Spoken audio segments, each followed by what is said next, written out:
Hey everyone, and welcome back to Optimize FPL. We're going to go through the Game Week 8 results. I'll quickly talk about my transfer plans, and I will look at the Game Week 9 fixtures.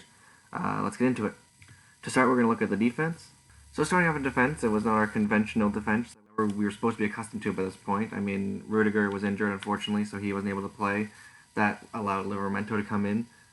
Dias, surprisingly, was benched for Man City. We usually see him as more of a nailed player, but it looks like he was on the bench for the game, which is unfortunate, but it is what it is. Can't really complain too much. Hopefully he'll be back next game, which he should be. So, luckily got to play. It was a weird back line of Cancelo, Walker, Laporte, and Stones, I think is what it was, or maybe Walker was benched and it was Ake, but it was one of the two. But yeah, it was just a weird Man City defense.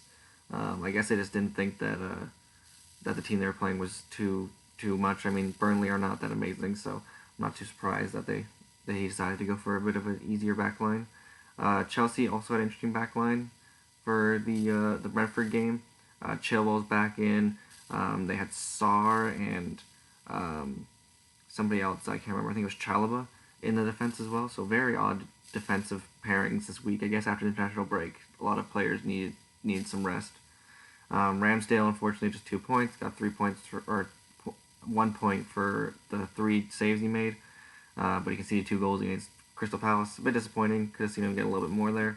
Southampton, fantastic, are doing very well. I mean, I'm not surprised because Leeds didn't have Raphinha or Bamford, so they didn't really have much to defend.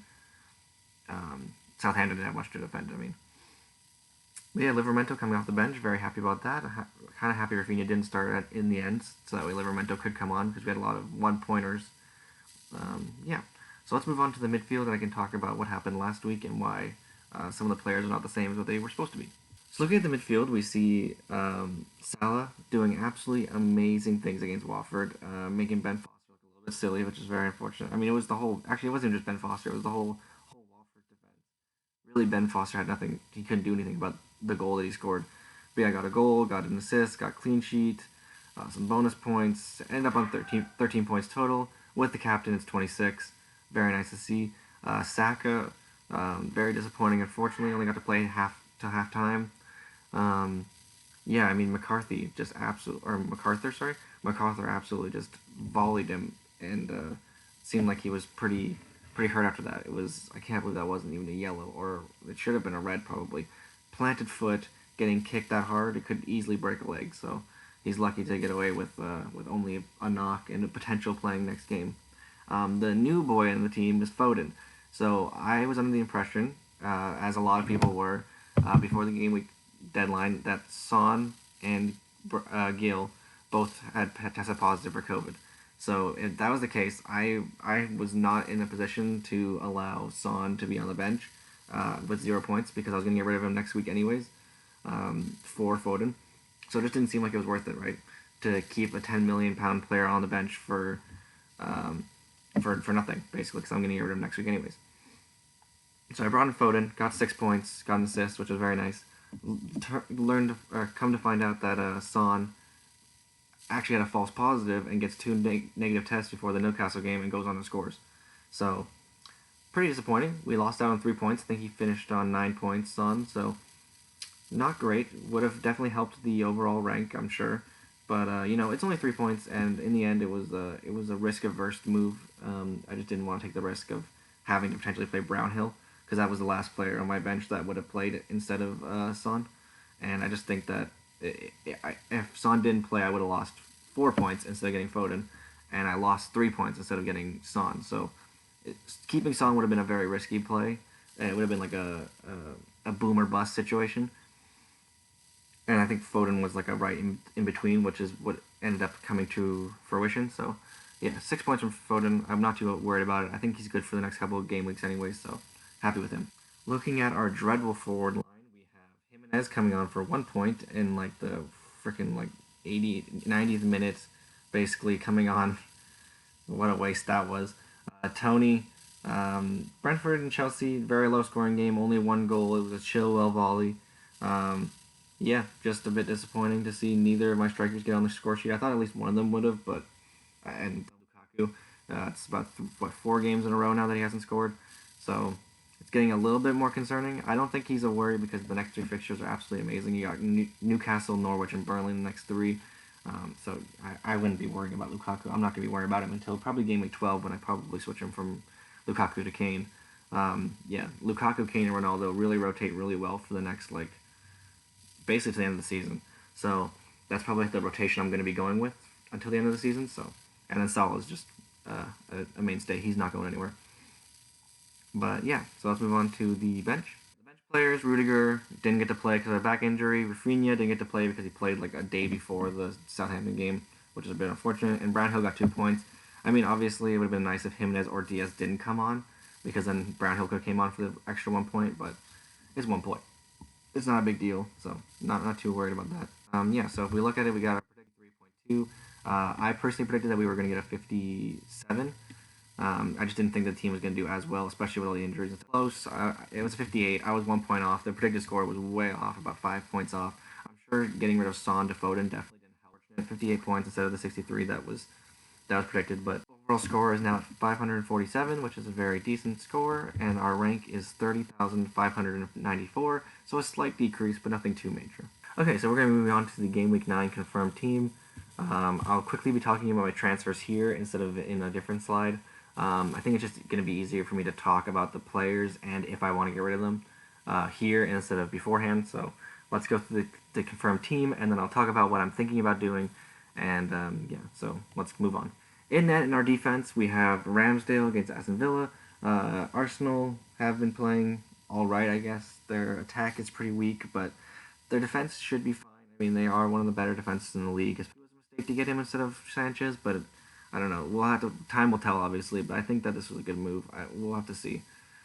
We have Rudiger and Christensen against Norwich at home. I'm expecting a clean sheet. Unless a Pookie party happens, I'd be very surprised if they don't keep a clean sheet. I have the same expectations for Dias and Cancelo against Brighton away. Again, unless Mbappe goes off, or not Mbappe, Maupe. Maupe goes off. I just don't think that they're much of a threat. Like Norwich and Brighton's attacks are not threats. I'm expecting 12 points from each defense, so that's 24 points just in the defense that I'm expecting. I know it's expecting a lot, but I think it's reasonable, to be honest. I could see them both keeping clean sheets, especially with the little amount of expected goals they're conceding this season, and the big chances they're conceding. So yeah, I can expect. I'm expecting 4 clean sheets, maybe 3, and then Ramsdale gets a clean sheet against Aston Villa. I just don't think Arsenal can keep a clean sheet against Villa. Villa have a really good attack, and I worry about Arsenal's defense. It's a frightening time to be an Arsenal owner. Okay, so looking at our midfield, we've got Raphinha back against Wolves at home. Wolves defensively have been all right this season. They've been very woeful in attack, but defensively they've been pretty decent, except for the last game. I mean, we saw Aston Villa score 2 goals, and then Wolves come back too often, especially with some more attacking firepower and Raphinha and hopefully Bamford if he's back. We got Foden against Brighton away. Yeah, it's like Brighton have a good defense, like I was saying earlier. That's why I'm a little bit worried instead of having Ramsdale instead of Sanchez. But I think Man City can open him up, and if Foden does play, I think he's a great player to have for that game. The other player we have here is Saka against Aston Villa at home. He has a 75% chance of playing. He has a knock. He is playing the Friday, so I'm a little bit worried that he's going to miss out. The only transfer I am considering this week is Saka to Mbeumo. I think I'm just going to wait for the press conference to see what Arteta is saying, maybe on Friday. Because I know Mbeumo has been predicted to go up in price for the last 5 or 6 days. But I just don't, and Saka's not even close to dropping, so I'm not too worried about that. And I already have some money built in Saka. So I'm just going to wait and see. I'm not going to do anything too rash. I'm just going to wait. The other player we have is Salah against Manchester United away. That is going to be an interesting game. It's a big game. I mean, Salah, he could be a perma captain this year. It's just I don't know about Salah. He's obviously he's amazing and he's not going anywhere in my team. It's more like the captaincy question. Should I captain him against Manchester United? They're missing Varane.